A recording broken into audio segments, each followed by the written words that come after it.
Dans tout club qui traverse une mauvaise passe, parce qu'il faut l'appeler comme tel,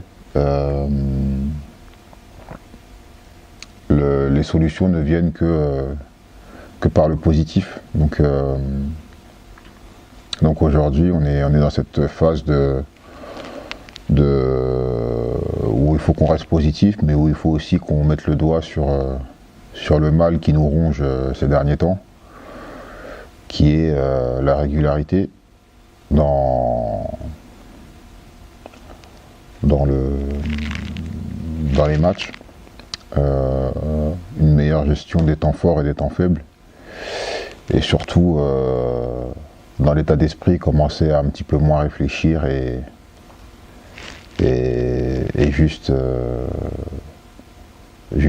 penser à, entre guillemets, à charbonner. Voilà. Charbonner, ça veut dire défendre à 11 et attaquer à 11. Le championnat, mine de rien, on arrive à la mi-championnat, certes, même si on fait le plein jusqu'à la trêve, on ne sera pas dans les clous qu'on s'était fixés. Il n'y a pas de souci. Maintenant, je pense que le championnat est encore long. Je pense qu'on a besoin aussi d'une union sacrée. Ça passe par le club, ça passe par nous dans le vestiaire déjà. Pour commencer, ça passe par le club, ça passe par le public. Voilà, parce que c'est pas évident de supporter une équipe lorsqu'on a des attentes et qu'au final elle n'y répond pas. Mais si on est positif, et je le suis, je me dis qu'au vu du travail qu'on fait au quotidien et de ce qu'on donne, il n'y a pas de raison qu'à un moment ça ne paye pas et que ça ne tourne pas. Mais comme on a une équipe jeune, c'est peut-être là aussi qu'on a besoin de cette union sacrée et de ce soutien aussi des gens qui aiment le club et qui viennent au stade pour le supporter. Parce qu'à un moment donné, un jeune joueur qui tente quelque chose, il va peut-être pas le tenter parce que justement, il se dit aujourd'hui on est 15e, ça marche pas, si je tente et que j'ai pas envie de plomber l'équipe. Non, nous au quotidien on essaye de faire en sorte que tout le monde tente et que tout le monde essaie d'amener et d'ajouter sa plus-value. Et on pourra le faire, ça, on pourra tous se libérer les uns les autres que si on apporte un supplément d'âme dans la conquête du ballon et que l'adversaire qui va venir vendredi sent que sur chaque ballon on est plus déterminé que lui.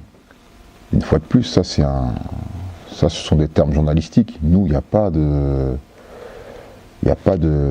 peur à avoir, c'est juste une question de détermination. Donc comme c'est souvent le cas en national, je pense que c'est peut-être pas l'équipe la plus talentueuse qui l'emporte, mais c'est l'équipe qui a le plus envie, c'est l'équipe qui provoque de la réussite, c'est l'équipe qui arrive à maintenir un rapport de force dans le camp adverse.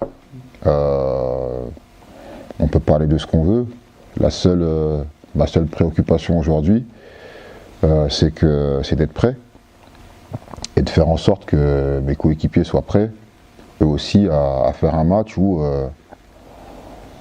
on montre réellement que sur 95 minutes, on veut être meilleur que l'adversaire du jour dans tous les compartiments du jeu. Voilà. Non, en fait. Non, parce que je connais pas un club au monde qui ne traverse pas de crise. Dans tous les clubs où je suis passé, j'ai connu des périodes justement où ça n'allait pas. Et les choses se sont remises entre guillemets en place que par du travail et que par cette envie d'aller chercher le positif et après de ce supplément d'âme qui fait qu'on renverse un peu certaines choses. La réussite, c'est un peu bateau, mais la réussite, on l'a pas, on la provoque. Donc là, aujourd'hui, on est dans une phase où il faut qu'on inverse la tendance. Et le jour où on n'y croit plus, ou certains n'y croient plus, faut qu'ils arrêtent en fait. Je pense que lorsqu'on traverse des périodes comme ça, il y a un déplacement de fonction qui doit être automatique pour réinverser la tendance. Et donc pour ceux qui ne sont pas habitués à vivre ce genre de période, c'est là que les anciens, avec le coach, avec le staff, on est censé un petit peu guider tout le monde et montrer qu'il n'y a que par le travail qu'on s'en sort, quoi.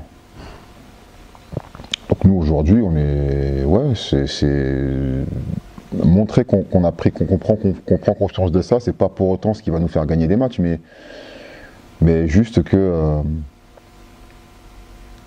montre aux gens qu'on mérite, qu'ils nous encouragent. Voilà. Non, il n'y a pas de match de la peur. La peur en football, elle vous envoie droit dans le mur.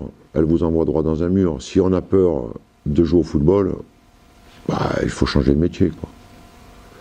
Par contre, il ne faut pas avoir peur de faire face à des mauvaises périodes, des périodes compliquées, des périodes difficiles. Il ne faut pas en avoir peur. Il faut les surmonter. Oui, moi le premier, je m'impatiente. Donc, comme j'ai dit là, maintenant, les joueurs doivent avoir un état d'esprit, une grande responsabilité de leur avenir personnel, de l'avenir de l'équipe, de l'avenir du club, sans dramatiser les choses. Ça reste qu'un match de football. Voilà, il faut qu'ils rehaussent leur niveau. Après, je pense qu'il n'y a pas des grands discours à avoir. Il ne faut pas trop parler, il faut agir. Dans ce genre de match, il y a un état d'esprit à avoir, de conquérant. On est à domicile.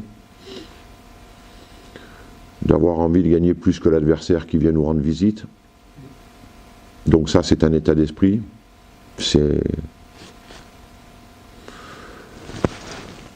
Il y a le surpassement individuel, faire plus que ce que l'on fait. Après, il y a le dépassement de fonction, c'est-à-dire que être bon dans son domaine, c'est bien, c'est le minimum syndical. Amener un plus dans sa zone, à son poste, dépassement de fonction, c'est ce qui vous fait des fois franchir les obstacles, et même les obstacles difficiles, et passer aussi les périodes difficiles. Donc voilà ce que j'attends des joueurs. Oui, j'ai dit on a un problème de caractère, mais le caractère ça se change. Tout individu est capable de changer. Après, il faut avoir envie de changer, et puis pour changer, il faut se poser les bonnes questions. Donc j'attends que tout le monde se pose les bonnes questions, et il n'y a pas toujours les mêmes personnes qui doivent s'interroger sur le pourquoi du comment. Donc se poser les bonnes questions, y répondre, et ça doit se traduire non pas par le verbe, mais ça doit se traduire par le comportement et les actes. Il n'y a que ça, des actes. Moi, les gens qui parlent, ouais, ils peuvent parler. Moi, je peux parler pendant 3 heures. Hein. Je peux expliquer le pourquoi du comment. Mais on n'avancera pas. Comment travailler à l'entraînement, emmagasiner des choses pour le jour du match. Et le jour du match, répondre aux attentes de l'exigence de la compétition. Voilà, moi c'est ce que j'attends de mes joueurs. Je sais comment joue Drancy, j'ai fait les montages vidéo, je les ai regardés, voilà, on a fait le job. Après, moi, le blabla, parler, pour rien dire, ça ne m'intéresse pas. Ce qui m'intéresse, c'est les actes. Aujourd'hui, ce sont des actes. Et pas qu'une fois. C'est d'enchaîner après. Enchaîner la performance. Alors voilà. Après, qu'on soit beau, qu'on soit pas beau à avoir joué, à la limite, je m'en fiche un petit peu. Moi, ça fait 3 mois que je le dis, je me place dans la position de comptable. Et on est pauvre au niveau des points. La réponse, elle vient des acteurs. Voilà. Elle vient des acteurs. Donc, à eux de se surpasser, de transférer ce qu'ils font de bien à l'entraînement, de le faire le jour du match. Ça s'appelle les transferts. Aujourd'hui, le transfert n'est pas fait. Alors, on peut invoquer toutes sortes tout un tas de raisons. Et pourquoi, et pourquoi, et pourquoi. Moi, le pourquoi, je le barre. C'est maintenant qu'on se pose les bonnes questions, individuellement et collectivement. Travailler, on a travaillé, le cas de travail n'a pas changé. Maintenant, il faut franchir le cap du match, donner des réponses. Point barre. Finalement.